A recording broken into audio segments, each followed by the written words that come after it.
Hello good evening student, स्वागत है आप सभी का राष्ट्रीय अड्डा में। तो आज हम डिस्कस करेंगे चैप्टर 5 का एक्सरसाइज 5.2। बहुत इंपॉर्टेंट एक्सरसाइज है। 5.1 ऑलरेडी हम कर चुके हैं। इसी चैप्टर की इंट्रोडक्शन टू यूक्लिड ज्योमेट्री हमारा चैप्टर चल रहा है। इससे पहले के 4 चैप्टर भी हो चुके हैं। तो अगर आपने एक्सरसाइज 5.1 नहीं किया या इससे पहले के 4 चैप्टर को अच्छे से नहीं समझा है तो आप पहले उन एक्सरसाइज को कर लीजिए, उसके बाद इस एक्सरसाइज को करें तो आपके लिए ज्यादा बेनिफिट होगा। तो आज की एक्सरसाइज 5.2 जो कि बेस्ड है यूक्लिड ज्योमेट्री और यूक्लिड्स के जो पोस्टुलेट और ऑक्सिम्स हैं उन पर। तो मैंने आपको एक्सरसाइज 5.1 कराते समय भी आपको पोस्टुलेट और ऑक्सिम्स के बारे में डिटेल में बताया था। एक बार फिर से थोड़ा सा रिव्यू कर लेते हैं पोस्टुलेट और ऑक्सिम्स का, उसके बाद हम इस एक्सरसाइज के क्वेश्चन करेंगे। ठीक है।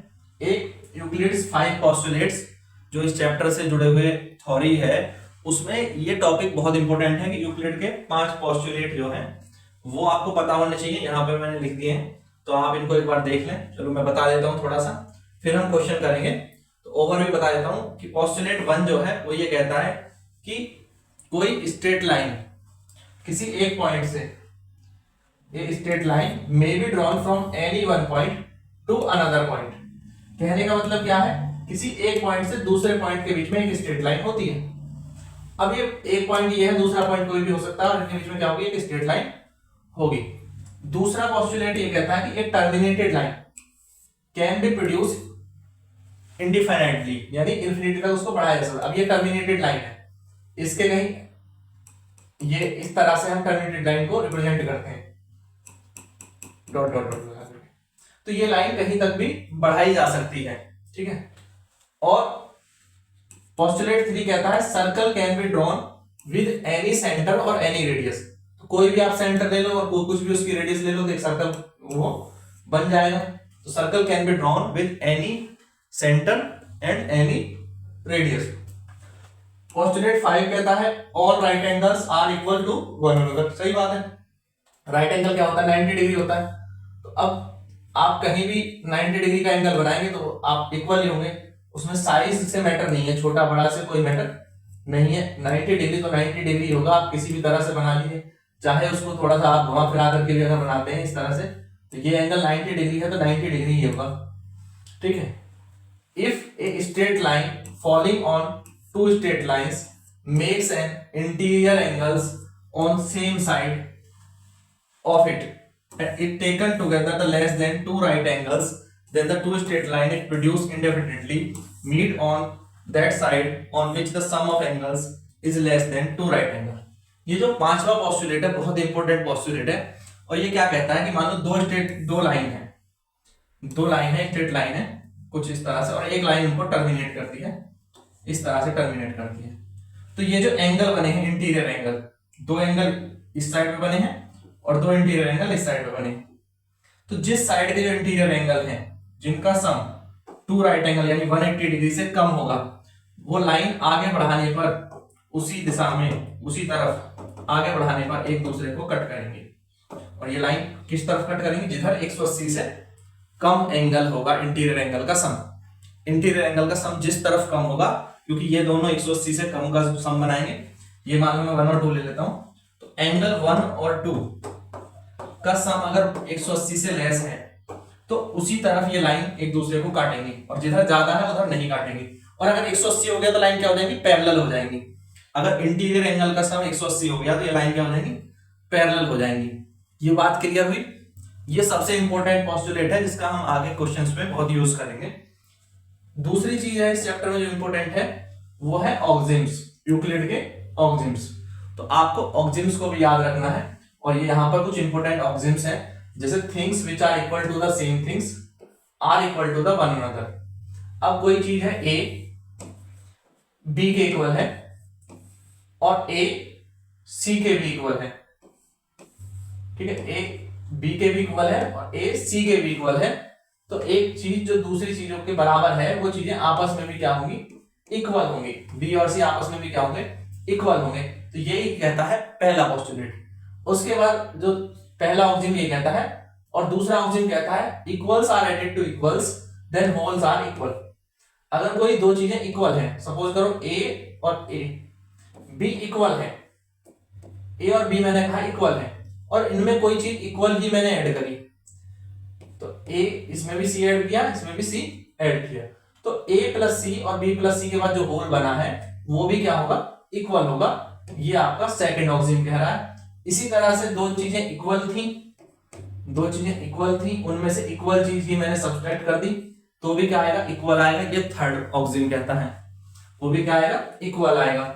तो things which coincide with one another are equal to one another, चीजें जो एक दूसरे को कोइंसाइड करती हैं, यानी एक दूसरे के आकार में बिल्कुल समान है। जैसे हमारे ये हाथ एक दूसरे को कोइंसाइड कर रहे हैं, या मैं कोई दो चीजें ले लूं जो एक दूसरे को अच्छे से कवर कर सकती हैं। सपोज ये सर्कल और ये सर्कल, सपोज करो ये दोनों सेम साइज के हैं, तो ये एक दूसरे को आसानी से कोइंसाइड कर सकते हैं, कवर कर सकते हैं, ठीक है। तो दोनों एक दूसरे के बराबर हैं, तो सिंपल सी बात है, दोनों एक दूसरे के इक्वल है। A whole is greater than a part, ठीक है। होल जो है वो हमेशा पार्ट से बड़ा होता है, सिंपल सी बात है। कोई भी पूर्ण रूप जो होगा वो उसके भाग से, अंश से बड़ा ही होगा। तो फिफ्थ ऑक्सिम ये है।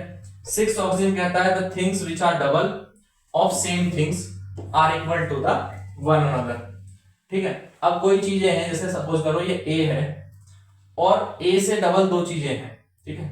ए से ये कोई चीज है और इससे डबल दो चीजें हैं, वो बी और सी हो सकती हैं, और ये दोनों ए से डबल है। मानो कि ये दोनों ए से डबल है, यानी बी की वैल्यू क्या है, 2a है, और सी की वैल्यू भी क्या है, 2a है। तो इसका मतलब बी और सी क्या होंगे, इक्वल होंगे। बी और सी क्या होंगे, इक्वल होंगे। Things which are double of same thing, जो किसी एक ही चीज की डबल है, वो आपस में क्या होंगे, इक्वल होंगे। Things which are half of the same thing, वो भी क्या होंगे, आपस में इक्वल होंगे। ऊपर वाला समझ में आ गया होगा तो ये भी समझ में आ जाएगा, ठीक है। अब ऑक्सिम को हम समझ गए, हम पोस्टुलेट समझ गए, तो इस चैप्टर को आसानी से कर लेंगे। अब बढ़ते हैं एक्सरसाइज की तरफ। एक्सरसाइज में क्वेश्चन देखें। फर्स्ट क्वेश्चन है, देखें इस क्वेश्चन को, how would you rewrite Euclid's fifth postulate so that it would be easier to understand. तो फिफ्थ पोस्टुलेट को आप कैसे रीराइट करेंगे, लिखेंगे, ताकि उसको समझना और आसान हो जाए। फिफ्थ पोस्टुलेट क्या है, फिफ्थ पोस्टुलेट कहता है कि दो स्ट्रेट लाइन है और एक लाइन उनको टर्मिनेट करती है, काटती है। तो इससे जो इंटीरियर एंगल बनते हैं, ये 1 और 2 इस साइड पर, और दूसरा इधर बनते हैं 3 और 4। तो जो इंटीरियर एंगल का सम 1 और 2 ये एक साइड पर है, और दूसरे हैं 3 और 4। जिस साइड पर इंटीरियर एंगल का सम 180 से कम होगा, यहां पर मुझे दिख रहा है कि 1 और 2 का जो सम है वो 180 से कम है, और 3 और 4 का जो सम है वो 180 से ज्यादा है। जिधर ये 180 से यानी 2 राइट एंगल से कम होगा, ये लाइन आगे बढ़ाने पर उसी दिशा, उसी तरफ एक दूसरे को काटेंगे। तो ये लाइन किस तरफ काटेंगे, जिधर ये 180 से कम है। यही है हमारा यूक्लिड्स फिफ्थ पोस्टुलेट।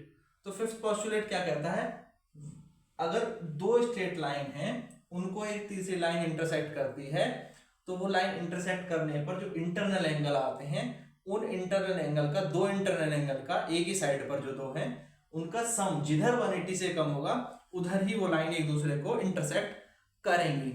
ये है फिफ्थ पोस्टुलेट। अब ये काफी डिफिकल्ट है समझने में, लिखने में, तो इसको हम इजीली इसको पैरेलल लाइन की डेफिनेशन की तरह लिख सकते हैं। कैसे लिख सकते हैं पैरेलल लाइन की डेफिनेशन के, कि दो लाइन है जो एक दूसरे के पैरेलल हैं, अगर इनके बीच की जो डिस्टेंस है वो हमेशा कांस्टेंट रहती है। तो अगर इनके बीच की डिस्टेंस हमेशा कांस्टेंट रहती है तो मैं इनको कहूंगा पैरेलल लाइन।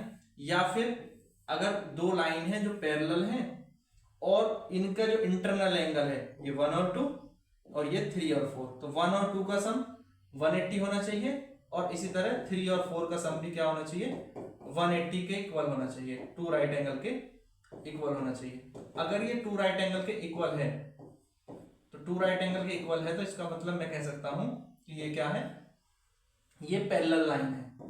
तो अगर मैं फिफ्थ जो पोस्टुलेट है उसको पैरेलल लाइन की डेफिनेशन में कन्वर्ट कर दूं, चेंज कर दूं, तो समझना आसान हो जाएगा, डिफाइन करना आसान हो जाएगा। तो इसी तरह से फिर हम इसको लिखते हैं। फिफ्थ पोस्टुलेट एक तरह से वो जो लाइन काटने की बात थी वो पैरेलल लाइन के बारे में भी है। फिफ्थ पोस्टुलेट को अगर हम पैरेलल लाइन के बारे में लेते हैं और ये कहते हैं कि when two or more never intersect each other in a plane और perpendicular distance between them is always constant, so they are said to be parallel lines. Parallel lines जो एक दूसरे को नहीं काटती हैं और उनके बीच की जो डिस्टेंस है वो इक्वल बनी रहती है, वो क्या होंगी, पैरेलल लाइन होंगी। इस तरह से अगर मैंने डिफाइन किया तो ये एक नई डेफिनेशन मिल गई और यूक्लिड के फिफ्थ पोस्टुलेट को आसानी से हमने लिख दिया। इस पोस्टुलेट में हमें दो फैक्ट्स हैं। अगर हम इसको इस तरह से लिखें कि इस डायग्राम को समझने के लिए यहां पर कि कैसे ये चीज क्लियर कर लेते हैं। अब एक चीज देखना कि मैं कलर बहुत चेंज कर लेता हूं। हाँ, एक लाइन है L, एक लाइन है L, ठीक है, ये L एक लाइन है और एक पॉइंट है P जो इस लाइन पर नहीं है। एक पॉइंट है P, ये पॉइंट है P जो इस लाइन पर नहीं है। इस डायग्राम को मैं समझा रहा हूं। अब इस P से होकर जाने वाली कोई ना कोई तो ऐसी लाइन होगी, इस P से होकर जाने वाली जो इसके पैरेलल होगी, इस P से होकर जाने वाली, और उसको मैंने नाम दे दिया M, और ये इस पॉइंट P से होकर के जा रही जो L पर नहीं था। अब M जो लाइन है, या तो इस लाइन M से एक परपेंडिकुलर डालो L पर, या L से एक परपेंडिकुलर डालो M पर। अब कहीं से भी कैसे भी खींच सकते हैं। और ये जो परपेंडिकुलर है, ये वाला मान लो AB है, ये वाला मान लो XY है, दोनों क्या होंगे, बराबर होंगे। AB किसके इक्वल होगा, XY के इक्वल होगा। और अगर ये इक्वल होगा तो L और M दोनों पैरेलल लाइन है, L और M दोनों पैरेलल लाइन है अगर इक्वल है तो, ठीक है। तो यही चीज यहां पर देखिए, दो लाइन है, एक लाइन है L, एक पॉइंट है P जो लाइन पर नहीं है, उससे एक यूनिक लाइन M खींची जाती है जो कि P से जाती है पर L के पैरेलल है, L के पैरेलल है। If we draw a perpendicular to the both from L and M, ठीक है, L से उस पर परपेंडिकुलर डाला और M से भी दूसरे L पर परपेंडिकुलर डाला और L से M पर डाला, तो दो परपेंडिकुलर हमारे हुए AB और XY, और दोनों क्या होंगे, एक दूसरे के इक्वल होंगे अगर ये पैरेलल लाइन है तो। और अगर इक्वल नहीं होते, अगर ये इंटरसेक्ट कर रही होती तो ये AB और XY कभी भी इक्वल नहीं होते।